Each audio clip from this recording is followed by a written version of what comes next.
Mi nombre es Federico Mayer. He nacido en la ciudad de Puan, provincia de Buenos Aires, el 6 de octubre del año 1927. Mi papá se llama Jorge Mayer. Mi mamá se llama Sofía Denk. Mi mamá vino con 8 años desde Rusia, desde la zona del Volga. Papá, en cambio, nació aquí en Argentina, en la Colonia 3, cerca de Coronel Suárez. Y te pudiera contar bastantes cosas. Jorge Novak era un poco menor que yo. Si yo cumplía años en octubre, él tenía cumpleaños en enero. Aunque no estaba bien anotado, había siempre un problemita, pero de los 5 que nos ordenamos en el año 1954 en Rafael Calzada, él era el menor de todos nosotros. Jorge Novak. Era un talento también. Era un hombre muy talentoso, muy estudioso, serio, quizás en la época del estudiantado, demasiado serio, lo cual cambió más tarde.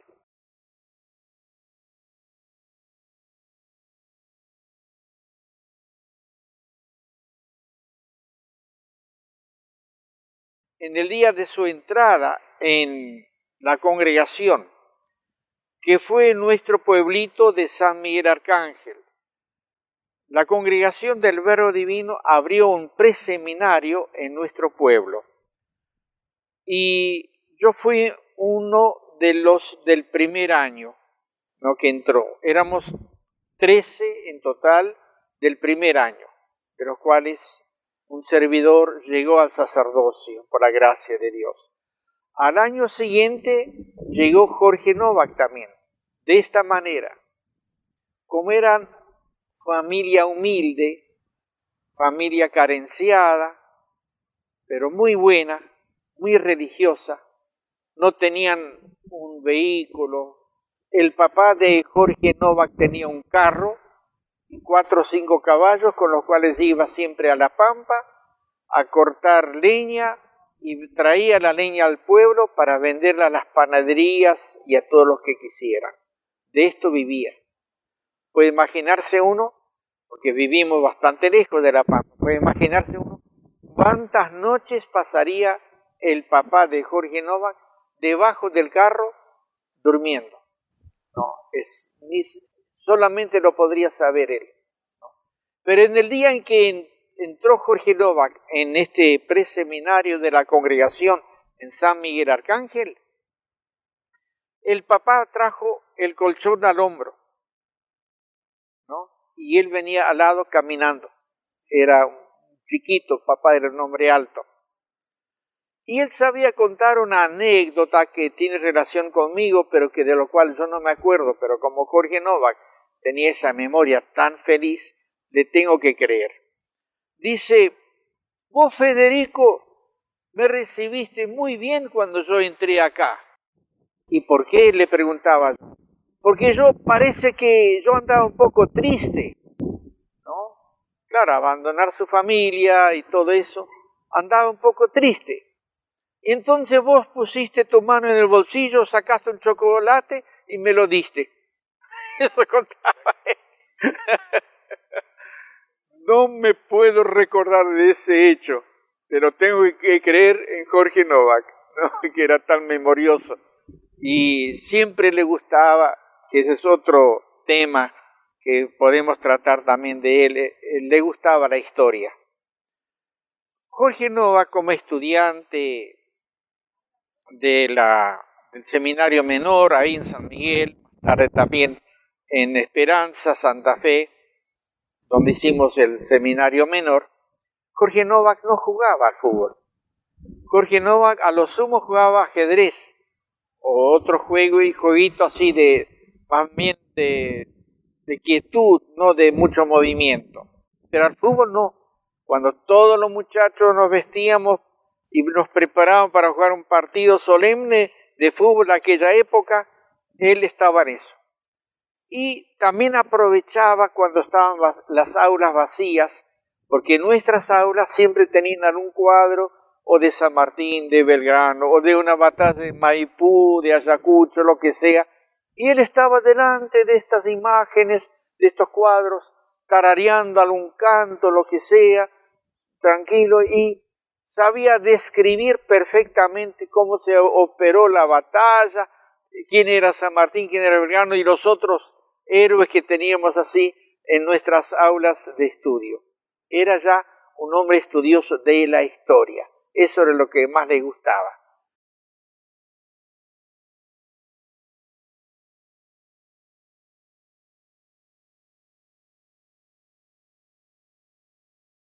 Te diré, en primer lugar, que he compartido la pieza de él. Compartida la pieza no era de él, era de la casa de Rafael Calzada, donde nosotros estudiamos filosofía, teología, hicimos el noviciado también, ahí nos hemos ordenado sacerdotes 5 en total, y él también era uno de los ordenados como sacerdote, ¿no? Y compartiendo la pieza, te puedo contar alguna anécdota, si se quiere, ¿no? Por ejemplo, teníamos severamente prohibido de parte de nuestros superiores, prohibido hablarnos o hablar como tal dentro de la pieza. Y claro, Jorge Novak era, como te digo, un Natanael, era un hombre recto, sincero consigo mismo, con la congregación y con el mundo que le rodeaba. Nadie podría dudar o sospechar de una doblez en él. No había doblez, era una sola cosa, una sola pieza. Y entonces, de vez en cuando yo trataba, ¿no?, a ver si lograba que hablara dentro de la pieza, y le empezaba un tema o una pregunta, para lo cual no me contestaba.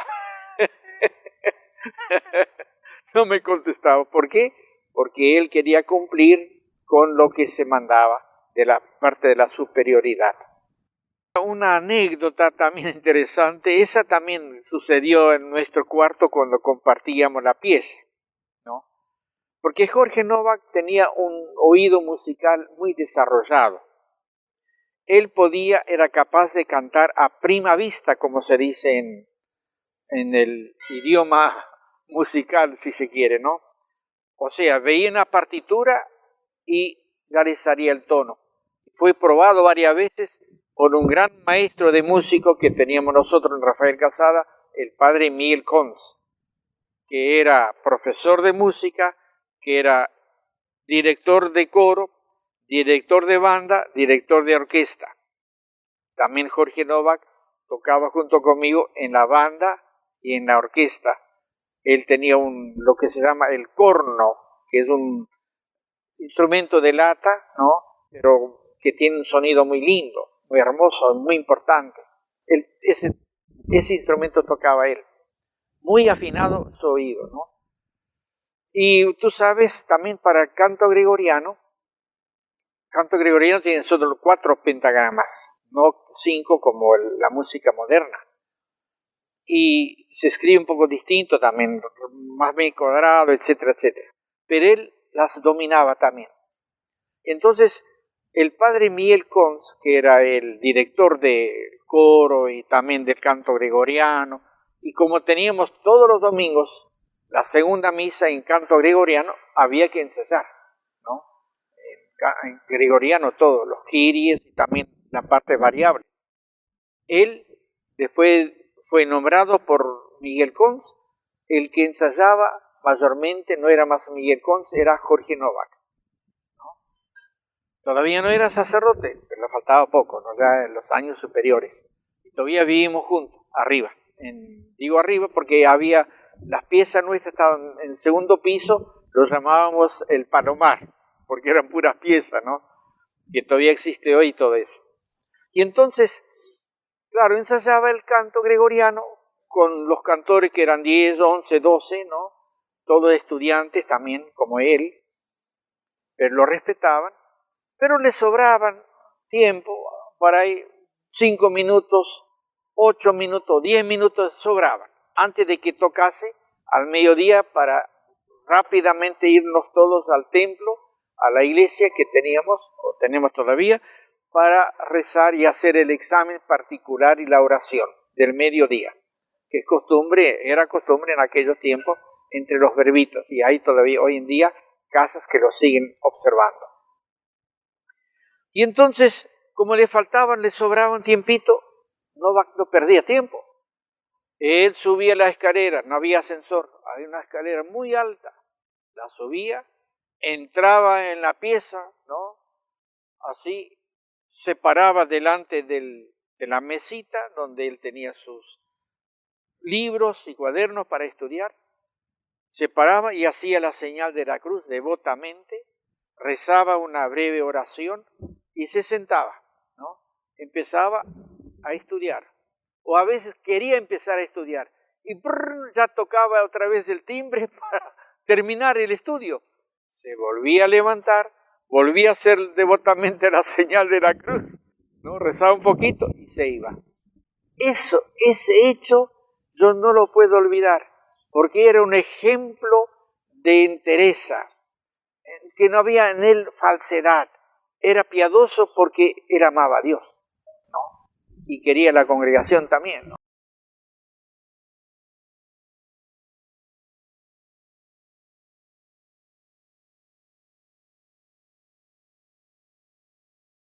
Una vez ordenado, la congregación lo envió a Roma para que estudiara historia eclesiástica. Y yo me acuerdo muy bien cuando un día le encontré a Jorge Novak, ya de vuelta de Roma y con el título de doctor. Muy pocos tenían doctorado. Él tenía doctorado de esta manera. Él estudió la historia eclesiástica y hizo la tesis del primer obispo de Buenos Aires, que se llamaba Federico Aneiros. Este era el tema de su doctorado, ¿no? Con la cual de ese tema hizo la tesis y la defendió públicamente, en presencia del embajador argentino, en presencia de 2 argentinos que estaban de camino como misioneros a la India, el padre Víctor Haidt y el padre Pedro Sebald. Justo pasaban por Roma, sabían que Novak iba a defender su tesis y fueron a presenciar la tesis y la defensa de Jorge Novak, ¿no? Ellos me lo contaban más tarde. Por supuesto, yo no sé bien exactamente la nota que sacó, porque nunca le quise preguntar, esas cosas no se preguntan, pero que habrá sido una summa cum laude, seguro, ¿no? Por lo que él sabía, no siempre. Porque Jorge Novak, fechas y hechos, siempre las sabía en el momento. Por ejemplo, nosotros en Rafael Calzada, mientras estudiábamos, la costumbre de aquella época para nosotros estudiantes de filosofía y teología, no podíamos tomar mate todos los días, como más tarde se pudo. Pero en nuestra época no, solamente teníamos posibilidad de acceder a tomar mate así por curso una vez a la semana los miércoles. Miércoles a la tarde porque el jueves era día libre, día de trabajo, etcétera, trabajo manual. Y entonces, él, por supuesto, en ruedo ahí del mate, mientras circulaba el mate de para aquí, para allá, ¿no? Mientras circulaba el mate, a veces tomábamos un tema histórico, ¿no? Y se preguntaba la fecha, por ejemplo, poner la fecha sobre Napoleón o sobre otro gran general o cualquier otra batalla de la historia universal. Y nadie sabía, otros titubeaban. La decisión la daba Jorge Novak. Jorge, tal y tal batalla, tal y tal general, ¿en qué año actuó? ¿En qué año se hizo la batalla? Ahí salía enseguida la contestación. No necesitaba pensar, lo tenía todo presente. Cuento eso, parecen niñerías lo que estoy contando, pero pinta a Jorge Novak, ¿no? Lo que era, la capacidad de hombre, la capacidad de estudiante y de historiador que ya se perfilaba en sus estudios filosóficos y teológicos, y más tarde lo coronó con una con un hermoso doctorado. Así que Jorge Nova era doctor de la Santa Madre Iglesia.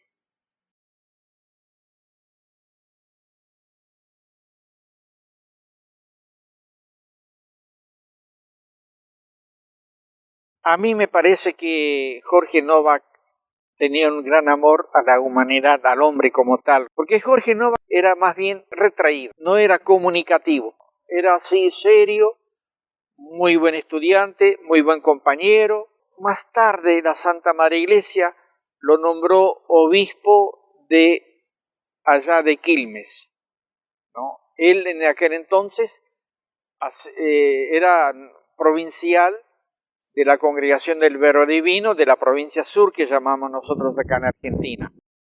Cuando él era provincial y superior, etcétera, etcétera, era muy recto, muy exigente, él quería que se cumpliera bien las normas que hay en una casa, las leyes, las constituciones, etcétera, etcétera. Y siendo provincial, la Santa Sede lo nombró obispo, y obispo de Quilmes.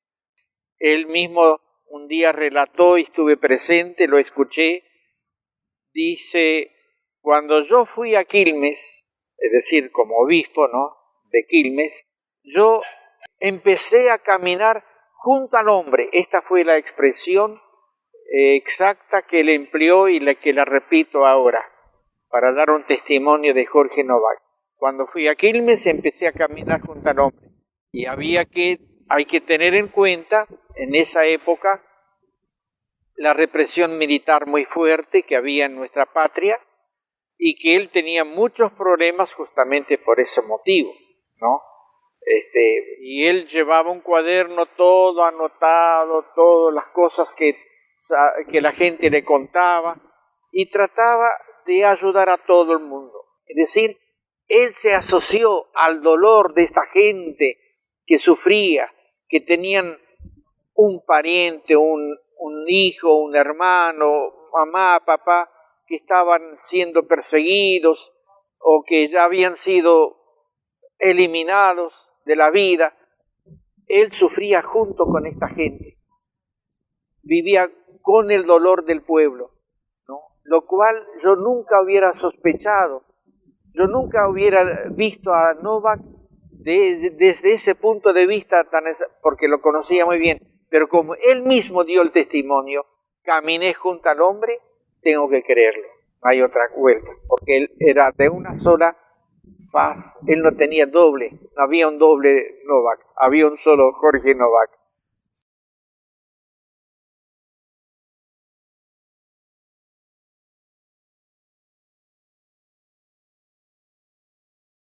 Cinco ordenando, sí. Jorge Novak, pongo primero porque luego fue obispo. Ricardo Schenfeld, que era un hombre muy inteligente, muy capaz, que nunca necesitaba abrir un libro para ir a estudiar. Por eso nosotros nunca consultábamos a un profesor. Él era nuestro profesor, Ricardo Schenfeld. Una capacidad que vive todavía, solo dejó los ministerios, le pareció hacer eso y lo hizo. Y es un buen hombre, padre de familia, etc. Dionisio Winkelried, nacido en San Jerónimo Norte, ahí tenía su familia, también ha fallecido ahora. Y Antonio Soldiga, que de por sí nació en Polonia, pero vino de chiquito con su papá a la Argentina, y ellos viven, todavía hoy vive Soldiga Antonio en Misiones. Vive en la parroquia con su otro hermano sacerdote, el padre Eduardo Soldiga, ¿no? Muy buen muchacho, muy buen sacerdote. Como dije, vive con su hermano Eduardo en Misiones, en una parroquia. Y el último, el quinto, soy yo, Federico Mayer, aquí presente. Tengo en este momento 79 años Dios quiere que este año en octubre cumpla 80.